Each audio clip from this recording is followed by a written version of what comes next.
A Ilha dos Amores é o mais célebre episódio dos Lusíadas. Luís de Camões oferece aos protagonistas um paraíso na terra. É a justa recompensa dos deuses para os marinheiros de Vasco da Gama. Mas para Camões, o paraíso é um local para celebrar os prazeres do corpo, o prazer do sexo. A cena é explícita. Um grupo de marinheiros arriba a uma ilha desconhecida. Estão cansados e com o desalento na alma. A ilha está repleta de jovens e belas ninfas que rapidamente sucumbem aos desejos irreprimíveis dos sôfregos machos. Oh, que famintos beijos na floresta, e que mimoso choro que soava, que afagos tão suaves que iram nesta, que em risinhos alegres se tornava. Em 1572, sexo é, no entanto, uma palavra interdita. O corpo não é fonte de prazer, é antes objeto de castigo severo, de renúncia, de suplício. O Santo Ofício da Inquisição reina absoluto sobre as matérias da carne e do espírito. A luxúria conduz à tortura e à fogueira. Qual terá sido a reação do Santo Ofício aos versos de Camões? Frei Bartolomeu Ferreira, censor da Inquisição, escreve: Vi, por mandado da Santa e Geral Inquisição, estes 10 cantos dos Lusíadas de Luís de Camões, dos valorosos feitos em armas que os portugueses fizeram em Ásia e Europa, e não achei neles coisa alguma escandalosa, nem contrária à fé e bons costumes. 400 anos depois, o enigma persiste. A primeira edição dos Lusíadas foi uma espécie de milagre?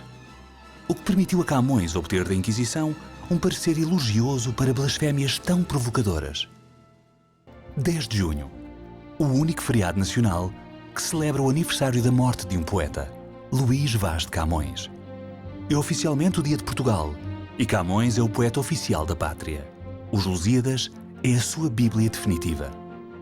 As armas e os barões assinalados, que da ocidental praia lusitana, por mares nunca dantes navegados, passaram ainda além da Taprobana.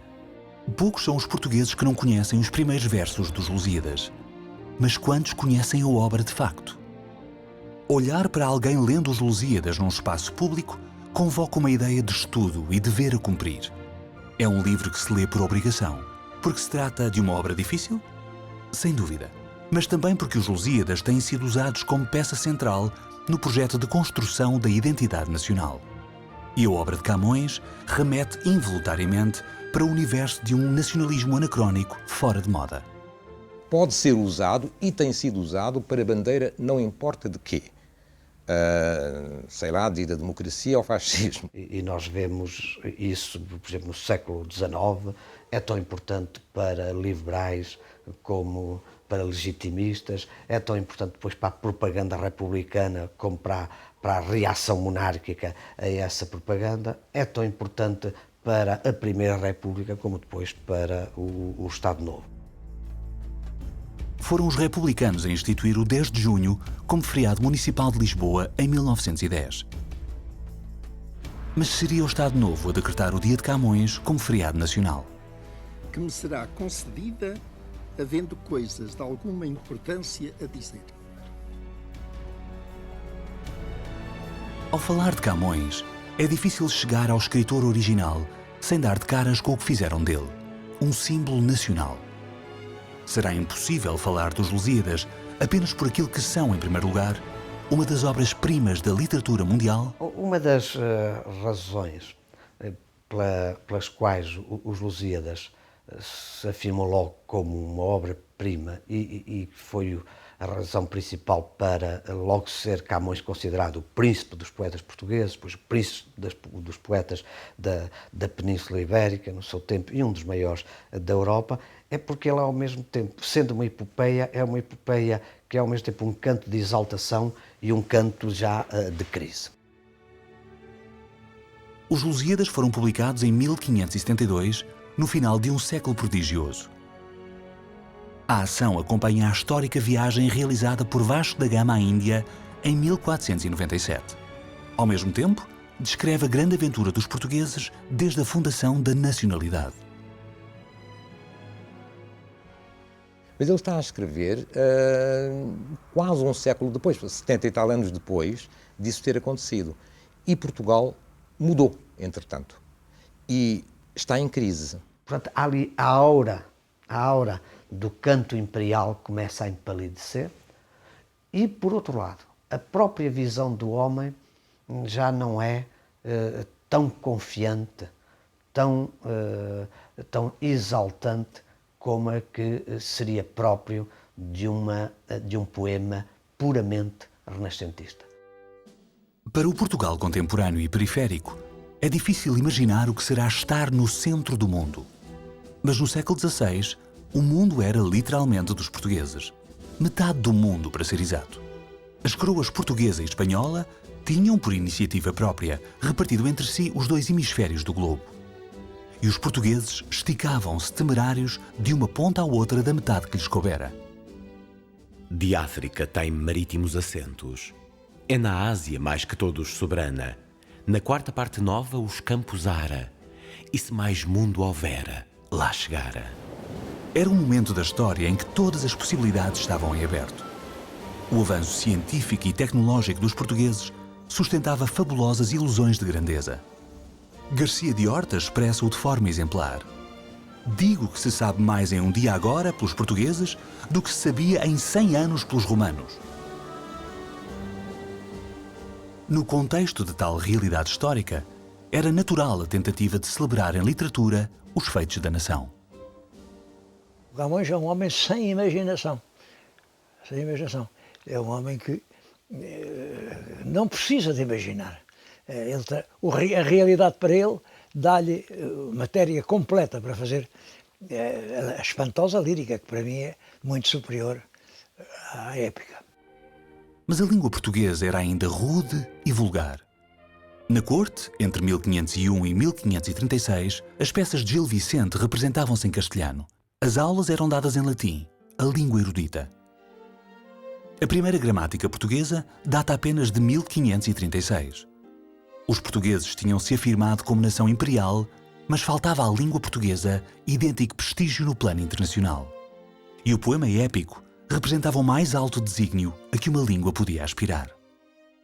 A epopeia estava no topo do cânon dos géneros literários, juntamente com a tragédia, e por isso era muito importante, porque seria, digamos assim, a forma mais prestigiosa de a literatura poder enaltecer os feitos dos portugueses. Outros poetas e escritores tentaram a escrita de uma epopeia em português. Diogo de Couto, Fernão Lopes de Castanheda, João de Barros, António Ferreira. Mas apenas Camões foi capaz de levar a bom porto esse projeto nacional. Ele tinha uma capacidade fabulosa de manipular o idioma e de transformar a prosa em verso. Todas as estrofes do Camões são lapidares. A gente lê aquilo é lapidar. Há uma ironia amarga nisto. Do homem de quem herdámos uma história, pouco sabemos da sua própria história. Sobre a vida de Camões, são mais os mitos que circulam do que os factos comprovados. E não existe um único documento hoje sobre Camões, sabe que... por isso é que a biografia tem andado assim, então é que não há documentos, foi tudo sistematicamente distribuído. Um homem que passou a vida inteira a escrever, não há uma só linha escrita por ele. Nem mesmo a data do seu nascimento é certa. Alguns apontam para 1525, outros por volta de 1517. A sua erudição indica que terá tido formação académica. Em Coimbra, presume-se. Tem sido retratado como fidalgo pobre, mas bem relacionado. Por volta de 1545, andará por Lisboa, onde frequenta os salões aristocráticos e a própria corte. Tem amigos nobres e, diz-se, faz sucesso entre as damas. A imagem do jovem poeta fogoso, sedutor, compulsivo, é um elemento central da mitologia camoniana. Escrevi alguns versos que ainda ninguém conhece. Por que os não dizeis agora, quando acabar esta pavana real? Queria reservá-los, senhora, para a ocasião em que se não repartissem por tantos ouvidos. Camões era membro de uma classe aristocrática sem grandes recursos financeiros e, como tal, tinha de agradar às suas proteções. E uma maneira de agradar é precisamente ser-se culto, contar histórias, escrever poemas. Mítico é também o seu caráter aventureiro, tumultuoso. Terá perdido um olho numa expedição militar a Ceuta entre 1549 a 51. E o cadastro criminal é o que melhor resistiu à memória do tempo. Um dos poucos factos documentados é a sua agressão a Gonçalo Borges, um funcionário do rei. Acontece em 1552, em pleno dia de procissão do Corpo de Deus. É então encarcerado na prisão do Tronco, onde fica até 1553. Ora, até que enfim, desta vez não me escapas no final. Será apenas a primeira das muitas celas que conheceu. Pouco depois de ser libertado, embarca para a Índia. Parte de livre vontade ou desterrado pelo rei. As opiniões dividem-se, mas será para Camões um exílio de 17 anos. É longe do país que escreve a maior parte dos Lusíadas. Luís Vaz de Camões, quando partiu para escrever tudo aquilo que absorveu dessa enorme viagem de descobertas. Toda a descrição nos Lusíadas é muito representativa daquilo que ele viu com os seus próprios olhos, sentiu na sua própria pele.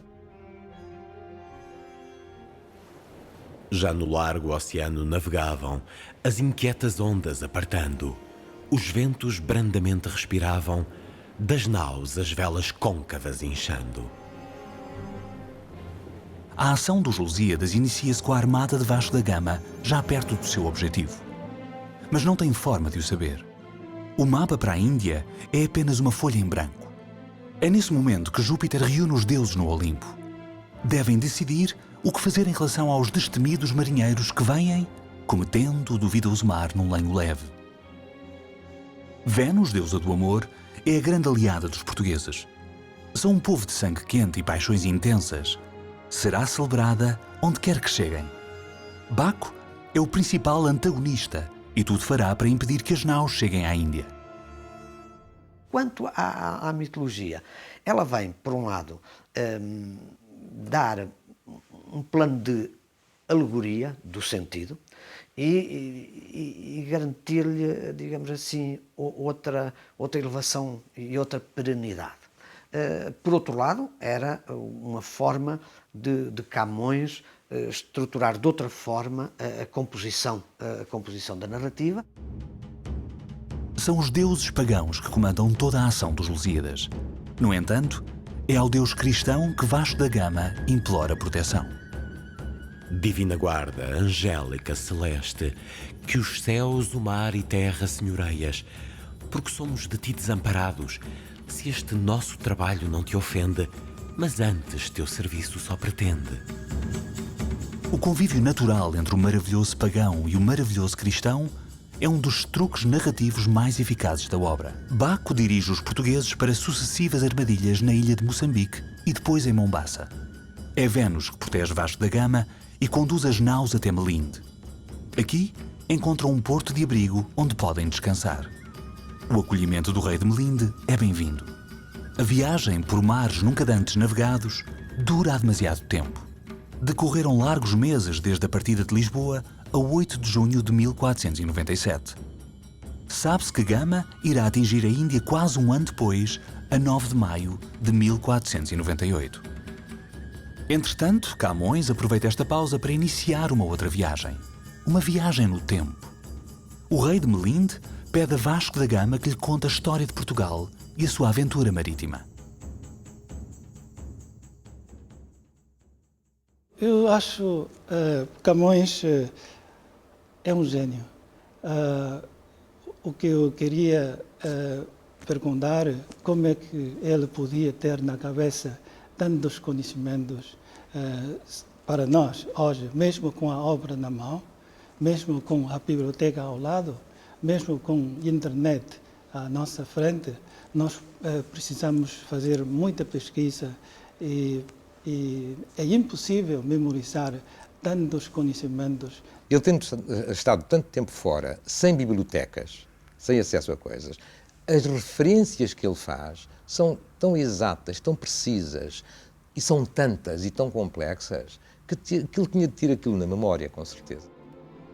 A memória de Camões é vasta e seu conhecimento prodigioso. História de Portugal e História Universal. Geografia, Ciências Naturais, Ética, Filosofia, Mitologia. Autores clássicos como Virgílio, Homero, Horácio, Plutarco. Modernos como Petrarca, Sannazaro, Ariosto, Boscán. Uma erudição que situa Camões no devido lugar da história. É um homem que sintetiza plenamente o ideal renascentista. Homem de cultura, homem de ação e supremo artesão das palavras.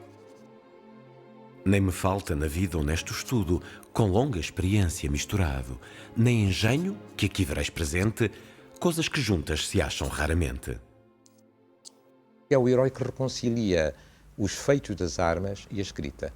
Há um longo debate no meio do poema, enfim, um tópico clássico, as armas e as letras. O que é melhor, fazer as coisas ou escrever sobre elas? Mas nos Lusíadas está também a experiência de um poeta que foi ao mesmo tempo um homem que andou embarcado, que combateu em vários pontos do Império e, sobretudo, que se apresentou sempre como alguém que pessoalmente estava pronto a realizar aquilo que ele nos próprios Lusíadas apresenta como o ideal heroico de vida. Ele estava a valorizar a escrita como aquilo que faz a história.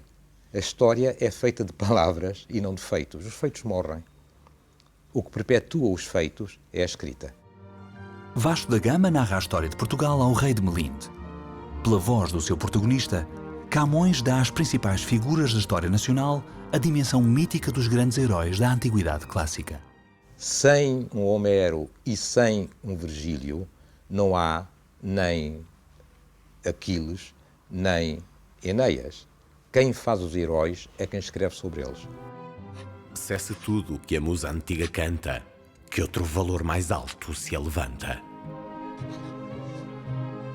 Camões canta com voz segura o seu amor pela pátria. Mas será que a pátria lhe retribui o sentimento? Será que a pátria o merece sequer?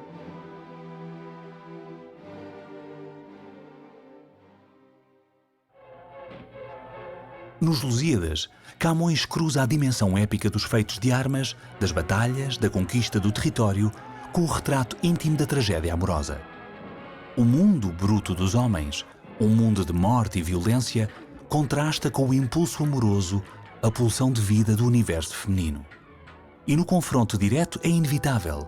Quem perde são as mulheres. Estavas, linda Inês, posta em sossego, de teus anos colhendo o doce fruto, naquele engano de alma, ledo e cego, que a fortuna não deixa durar muito. Eu vejo um homem que amava, acreditava no valor do amor como uma forma de conhecimento, não só do outro, o desejo de conhecer o outro, como um veículo para o próprio conhecimento de si, que era também uma concepção muito interessante do amor. Ó tu que tens de humano o gesto e o peito, se humano é matar uma donzela, fraca e sem força, só por ter sujeito o coração a quem soube vencê-la. O amor trágico de Inês de Castro é um símbolo maior do amor eterno. Camões, porém, valorizava e celebrava a diversidade amorosa. Ao contrário de autores como Dante ou Petrarca, que cultivavam o amor singular da mulher ideal. O Camões faz exatamente o oposto. Ele valoriza cada experiência que teve, valoriza cada amor que teve, na sua diversidade e na integridade específica a cada uma dessas relações que ele teve. Camões vai ainda mais longe. Celebra, através do amor, uma espécie de multiculturalidade precoce. O amor não conhece para ele fronteiras de raça, de cultura ou de classe. Sedutor experiente, conhece mulheres de todo o mundo e práticas amorosas que ignoram os códigos europeus. A sua lírica subverte os cânones da beleza e do comportamento da época e reproduz os hábitos dos marinheiros portugueses que espalham o gênero lusitano por onde aportam. Poucos poetas do tempo dele ou do nosso valorizam tanto a sexualidade feminina enquanto feminina como Camões. O que é uma coisa perfeitamente extraordinária. Para Portugal ser dono do mundo, revelou-se tarefa árdua. Dom João III reconheceu logo os sinais de crise. O império era demasiado vasto e descontínuo. Os portugueses eram poucos, não chegavam a 1,5 milhão. Controlar o espaço equivalente a metade do globo era impossível. As praças do norte de África estão sob permanente ameaça dos muçulmanos. Os turcos, no Mar Índico, tentam retomar o controle do comércio de especiarias. Castelhanos, ingleses, holandeses e franceses desafiam o monopólio das rotas marítimas para o Oriente. O esforço militar e económico é insustentável. Dom João III, pragmático, abandona o projeto imperial do pai e do avô. Retira de algumas praças em África, Safim e Azamor em 1541, Argila e Alcácer em 1549, e concentra a sua atenção no Brasil, iniciando a colonização. Estava-se a começar, no tempo de Dom João III, a tentar uma nova política colonial em relação ao Brasil, mas isso exigia escravatura, e não falo apenas do aspecto moral da escravatura, mas também dos recursos de apanhar escravos e gente, porque os ameríndios não trabalhavam. Estava-se numa fase de grande crise. Ó glória de mandar, ó vã cobiça, desta vaidade a quem chamamos fama, ó fraudulento gosto que se atiça, com a aura popular que honra se chama. No momento da partida de Vasco da Gama de Lisboa, Camões introduz a personagem do Velho do Restelo. A que novos desastres determinas de levar estes reinos e esta gente? Que perigos, que mortes lhes destinas debaixo de algum nome preeminente? O Velho do Restelo é uma figura que entrou para o imaginário popular. Ainda hoje simboliza o conservadorismo, a incapacidade de arriscar, o medo de inovar. Mas não será ele, afinal, a voz de um realismo inevitável? O Velho do Restelo é representativo de uma corrente de opinião, com certeza forte, em Portugal, cética em relação às capacidades do Estado português, em termos de recursos, não só económicos e militares, mas humanos, para poder continuar não só a expandir-se mais, mas até a sustentar o que era já o enorme encargo do Império. Deixas criar às portas o inimigo, por ires buscar outro de tão longe. Por quem se despovoou o reino antigo, se enfraqueça e se vá deitando a longe. A despedida dos marinheiros é um momento de mágoa e aflição. Vão deixar as mães, as esposas, os filhos. As palavras do velho acrescentam um tom de perversa inutilidade. Em nome do quê arriscam aqueles homens a sua vida? Hoje em dia temos essa noção de que partiam sem grande rumo, com uma fé desmesurada de quem vai subir uma montanha, mas não sabe sequer se consegue lá chegar. Talvez as minhas primeiras montanhas tenham sido assim. Não sabia, queria saber. O projeto inicial, eufórico do poema épico de Camões, ganha aos poucos contornos sombrios.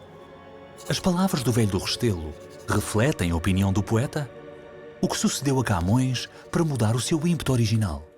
A elaboração do poema demorou bastante tempo.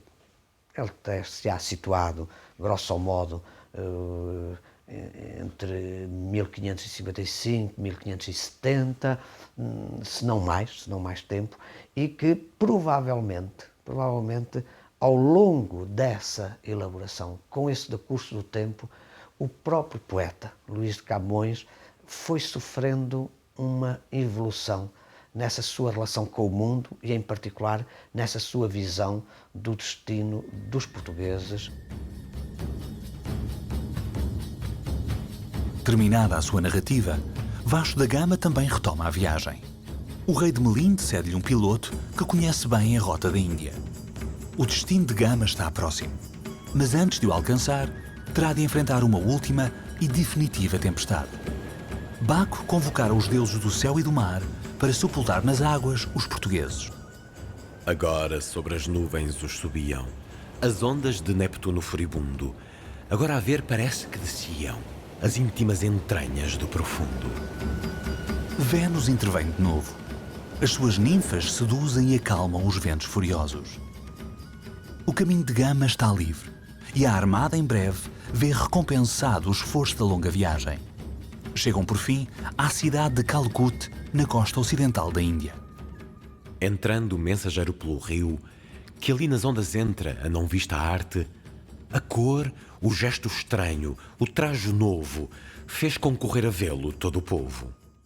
Camões estava muito atento à diferença, àquilo que é diferente daquilo que nós somos ou julgamos que somos. Um dos principais traços de personalidade de Vasco da Gama é a sua hábil diplomacia. É portador de um humanismo discreto que lhe permite iludir as diferenças quando encontra o outro, o desconhecido. A expansão portuguesa marca o início do mundo moderno, do mundo globalizado. E Gama sintetiza uma vocação natural dos portugueses para o encontro de culturas. Camões foi possivelmente, é sem dúvida, o primeiro grande poeta, o grande escritor europeu, não apenas português, que teve conhecimento direto de outras culturas, de outras raças, e que esse conhecimento se manifesta na sua poesia. É claro que não foi o encontro de culturas a motivar a expansão marítima. Foi, como é óbvio, uma estratégia económica, a procura de novas rotas comerciais e o acesso a produtos e matérias-primas. Esse projeto, no entanto, pôs em marcha o fenómeno a que hoje chamamos globalização. Os portugueses foram os primeiros a colocar em contacto direto os extremos do planeta e a misturá-los de forma espontânea. A suposta aptidão dos portugueses para conhecer e acolher outras culturas é um mito que prevalece até hoje. É o mito do lusotropicalismo, da nossa disposição inata para aceitar o que é diferente. Mas o processo de construção de uma identidade envolve sempre a produção de uma diferença grosseira. E para forjar a identidade coletiva do povo português, o peito ilustre lusitano, Camões precisa de um inimigo. Nos Lusíadas, quem cumpre esse papel são os muçulmanos, recém-expulsos da Península Ibérica. A torpe mealita, a maligna gente sarracena, o povo imundo, nas palavras de Camões. Os mouros são os principais aliados de Baco e o grande obstáculo ao Império Português e à expansão cristã. A construção histórica do muçulmano como símbolo do mal, da barbárie e do atraso civilizacional tem, afinal, raízes profundas. Camões celebra a diferença, mas estabelece ainda assim fronteiras identitárias bem definidas. Bem chegado, Vasco da Gama é recebido pelo Catual em Calcut. Oferece-lhe a amizade do rei português e propõe um pacto de comércio. Tudo parece encaminhar-se para um desfecho pacífico. Mas novas intrigas de Baco criam desconfianças sobre os portugueses. Vasco da Gama é retido como prisioneiro. Consegue comprar a liberdade e sabe de uma frota que vem de Meca para destruir as naus portuguesas. Gama dá a missão por concluída e inicia a viagem de regresso. É então que Vênus decide premiá-los pelo esforço e conduz os portugueses à Ilha dos Amores. Nesta frescura tal desembarcavam, já das naus, os segundos argonautas, onde pela floresta se deixavam andar as belas deusas como incautas. No episódio da Ilha dos Amores, as mulheres têm um papel submisso, um papel passivo. Não esqueçamos que o autor, Luís de Camões, era homem. A epopeia marítima dá-se apenas com homens, Vasco da Gama e todos os seus marinheiros, e logicamente toda ela é muito masculina, muito numa visão masculina. Algumas, que na forma descoberta de belo corpo estavam confiadas, posta artificiosa formosura, nuas lavar se deixam na água pura. Nós sabemos que a sexualidade masculina é muito visual, ao contrário da feminina. Portanto, logicamente que existe um recurso a muitos atributos visuais, o que são muito importantes para a primeira fase do ciclo sexual humano, e neste caso o masculino, que tem a ver com a excitação. De uma, os cabelos de ouro o vento leva, correndo, e de outras fraldas delicadas, acende-se o desejo que se ceva nas alvas carnes súbito mostradas. A Ilha dos Amores é a celebração de uma sexualidade plena, feliz e assumida. O oposto da moral reprimida da época. Mas esta não é uma pura visão hedonista do mundo. O seu valor maior reside na alegoria do amor como motor do conhecimento, da ação e do destino dos homens na Terra. Para Camões, o amor é a única força capaz de devolver ao mundo a harmonia perdida. Representa o mais alto grau de perfeição a que a imperfeita condição humana pode aspirar.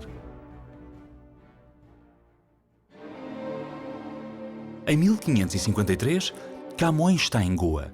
Durante 3 anos terá prestado serviço militar como escudeiro em diversas expedições. Depois leva uma existência errática, miserável. Não tem dinheiro, a sua personalidade explosiva, orgulhosa até arrogante, dificulta o acesso à classe aristocrática, àqueles que podem dar-lhe um trabalho digno da sua condição e da sua inteligência. Ou será que é vítima da má-fé e da conspiração dos poderosos locais? Impossível sabê-lo. Camões é um homem que se queixa amargamente das injustiças e do que foi vítima.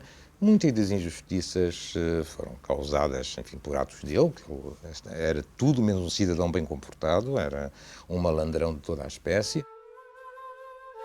Terá sido nestes anos que iniciou a escrita dos Lusíadas. Conta-se que está grande parte do tempo desempregado. Em 1563, é nomeado provedor dos defuntos em Macau pelo vice-rei Francisco Coutinho. É o único cargo oficial que lhe conhecemos, provedor dos defuntos. E, de certo modo, é a continuidade do seu ofício lírico, o de prover à imortalidade daqueles que deram a vida para a construção do Império. 3 anos depois, no regresso de Macau, Camões naufraga ao largo do rio Mekong. É um momento que define para sempre o ícone. Camões entre as ondas, nadando para salvar a vida e o manuscrito dos Lusíadas. Impotente, no entanto, para salvar a sua amada chinesa, Dinamen. Ah, minha Dinamen, assim deixaste quem não deixara nunca de querer-te. Ah, ninfa minha, já não posso ver-te, tão azinha esta vida desprezaste. É o grande episódio trágico da biografia de Camões. Mas aconteceu realmente? Ou pertence à categoria dos mitos? Este é um dos enigmas que mais divide os especialistas.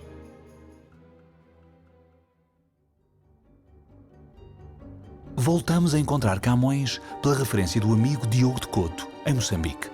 De novo preso por dívidas, na penúria, vivendo da caridade dos amigos. Sempre, conta Diogo de Couto, trabalhando nas suas Lusíadas.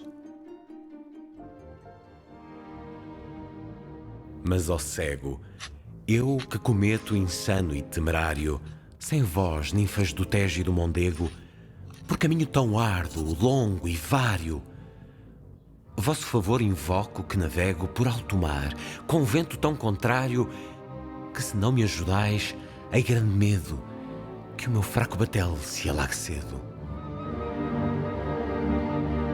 Diogo de Couto e outros amigos de Camões decidem pagar-lhe a viagem de regresso ao reino.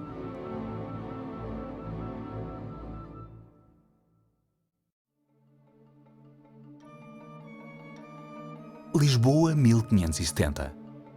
Camões também é o outro no regresso a Portugal. E encontra um país que não conhece. Um país dominado pela instabilidade política e pela intriga palaciana. O que acontecera nos 17 anos em que estivera ausente? Dom João III morre em 1557. O herdeiro natural da coroa é o neto Dom Sebastião, que tem apenas 3 anos e meio. O cardeal Dom Henrique, tio-avô da criança, reclama a regência. Mas é Dona Catarina, avó e rainha viúva, quem acaba por assumir o cargo. Em 1567, o cardeal consegue afastá-la e assumir o poder, por pouco tempo. Dona Catarina manobra para que Dom Sebastião, aos 14 anos de idade, seja declarado maior e suba ao trono. Dom Sebastião é apenas um adolescente. Educado pelos jesuítas, cedo revela ser um monarca insensato. Dispensa do governo os velhos conselheiros e rodeia-se de jovens fidalgos que lhe satisfaçam os caprichos. Religioso devoto, sonha com a glória e os feitos de armas, foge do amor e das mulheres. Em vão o tentam casar. sabem que é o último descendente português vivo na linha de sucessão da coroa. Tudo concorre para que o desastre se precipite. É este ambiente político tenso, confuso e incerto que Luís de Camões encontra no regresso a Lisboa. É aqui que terminará de escrever Os Lusíadas. Ele nunca teve dúvidas nenhumas que era enorme, mas o país está metido realmente no gosto da cobiça e na rudeza de uma austera, pagada e vil tristeza. Camões dedica o épico a Dom Sebastião, tenro e novo ramo florescente da nação, mas deixa ao longo do poema sérias advertências ao jovem rei. Por isso vós, ó rei, que por divino conselho estáis no régio sólio posto, olhai que sois e vede as outras gentes, senhor só de vassalos excelentes. Ele apresenta-se, de algum modo, como o herói que regressou da Índia para dizer aos portugueses que estão na Europa as verdades necessárias para eles aprenderem com a experiência do Império. Dando os corpos a fomes e vigias, a ferro, a fogo, a setas e pelouros, a quentes regiões, a plagas frias, a golpes de idólatras e de mouros, a perigos incógnitos do mundo, a naufrágios, a peixes, ao profundo. Porque Camões conhecia, até pela sua vida, conhecia os sinais iniludíveis de que o poderio do Estado português e, sobretudo, o Império Português dava já sinais claros de crise, de dificuldades, de ameaça até de colapso. Tomai conselho só de experimentados, que viram largos anos, largos meses, que posto que em cientes muito cabe, mas em particular o esperto sabe.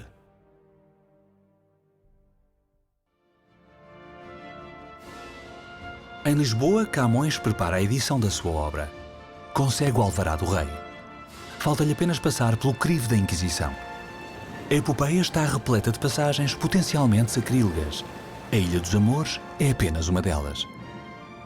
Mas o censor do Santo Ofício não lhe encontra defeito. Até elogia a obra.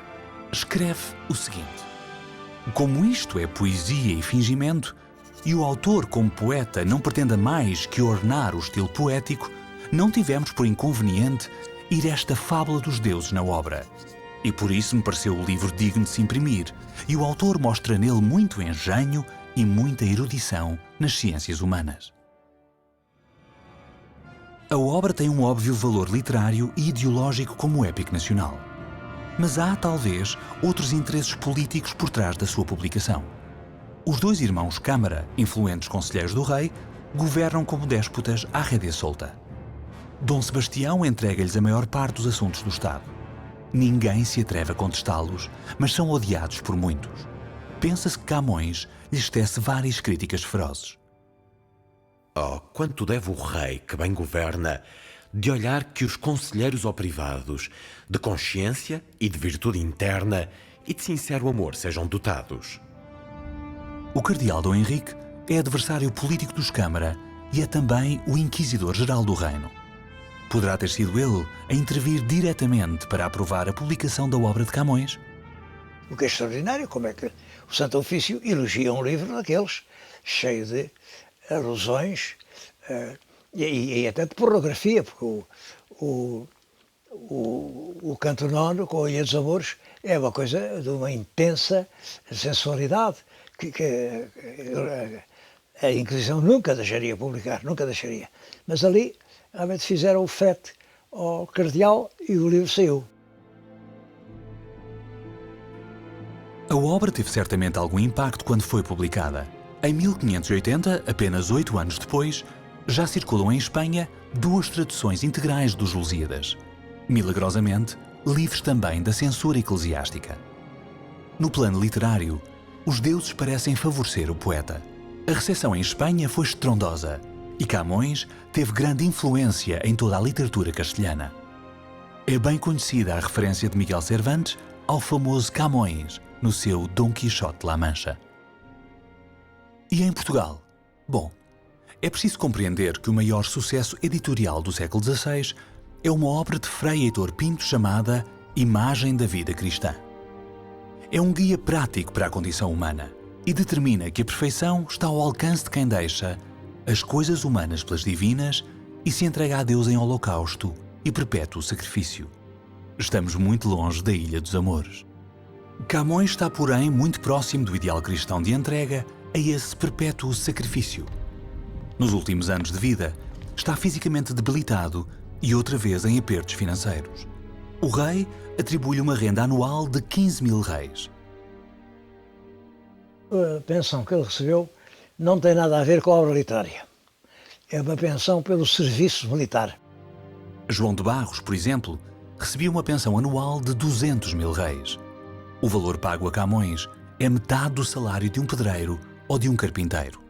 Mas ele, nos últimos anos de vida, não passou fome, porque ele era profissionalmente autor de versos. Ele fez versos para muita gente. A gente conhece pelas anedotas o Duque de Aveiro, o Senhor de Cascais, toda a gente lhe pagou com géneros, com versos que ele fazia por encomenda. Ao mesmo tempo, Portugal vive a pior crise política da sua história.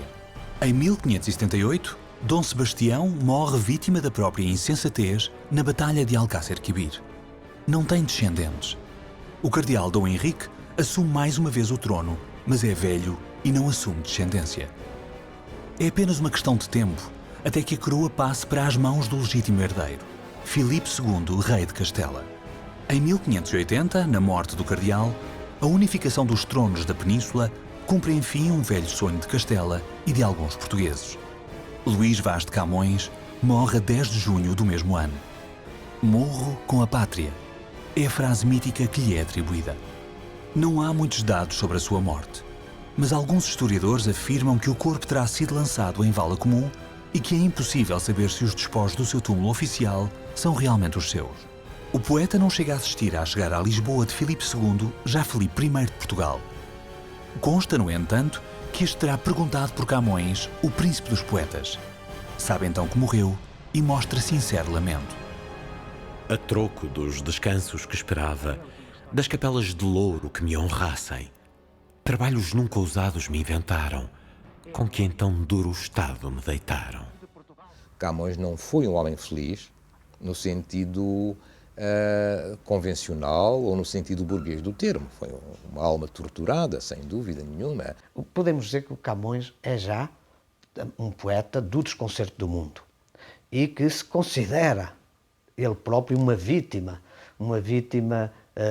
principal desse desconcerto do mundo. Talvez os poetas portugueses tenham uma maior apetência para transpor para o papel aquilo que nós identificamos muito como sendo o modus vivendi dos portugueses, que é sempre um pouco mais nostálgico e intimista, um pouco mais saudosista do que é o habitual noutros povos ou noutra poesia mundial, a nível mundial.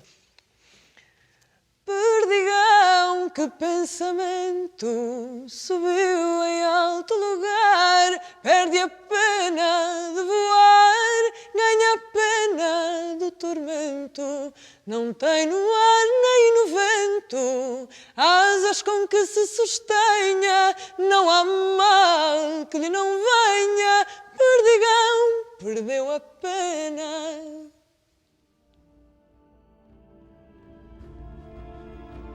A maior herança de Camões foi a modernização da língua portuguesa, agora capaz de rivalizar na forma e no conteúdo com os grandes idiomas do mundo. Ao mesmo tempo, resgatou para si próprio a imortalidade que propôs inicialmente para Vasco da Gama e para o povo português. Os Lusíadas são, na própria gênese, um projeto colossal.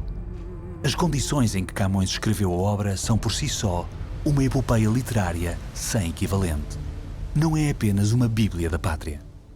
Os Lusíadas não são, de modo nenhum, apenas um exercício de historiografia em verso. São muito mais do que isso. O Camões consegue fazer esse percurso literário extraordinário. Ele vem do século XV ao século XVII, na forma, porque de facto era um gênio. Bom, a minha geração tinha quase que sempre contato com Camões na escola. Isso começava muito cedo, né? E inevitavelmente nós éramos apresentados aos Lusíadas, né? Que era um poema que causava uma funda impressão, né? Ainda que nós tivéssemos crianças, né, dificuldade com o vocabulário, né? Mas aquele ritmo, né, a força das palavras produzia um efeito, um verdadeiro encantamento, né? E também esse apelo, essa evocação do espírito aventureiro dos portugueses, para nós tinha um efeito emocional muito grande. Então era hábito, né, nas escolas da cidade onde eu estudei, Porto Alegre, apresentar muito precocemente os Lusíadas de Camões aos estudantes. Quando nós falamos da língua portuguesa, muitas vezes apelidamos de língua de Camões. Todo mundo sabe o que é a língua de Camões. E os jovens, sobretudo, ainda hoje, gostam dos poemas de Camões, sobretudo quando se fala de amor. Quando eles querem começar a escrever as primeiras cartinhas, enfim, aqueles primeiros ensaios de paixão, o Luís de Camões é um grande recurso, é verdade. 威武的船队，强悍的勇士，驶离卢基塔尼亚西部海岸，越过自古茫无人迹的海洋，甚至跨越塔普罗瓦纳海角，经历千难万险、无穷战争，超出人力所能承受的极限。在那荒僻遥远的异域之邦，将灿烂辉煌的新帝国拓建。Os Lusíadas permanece afinal no topo das nossas criações artísticas. Ultrapassa em larga medida os limites da própria literatura. Mas eu que falo, humilde, baixo e rudo, de voz não conhecido nem sonhado, da boca dos pequenos sei, contudo, que o louvor sai às vezes acabado.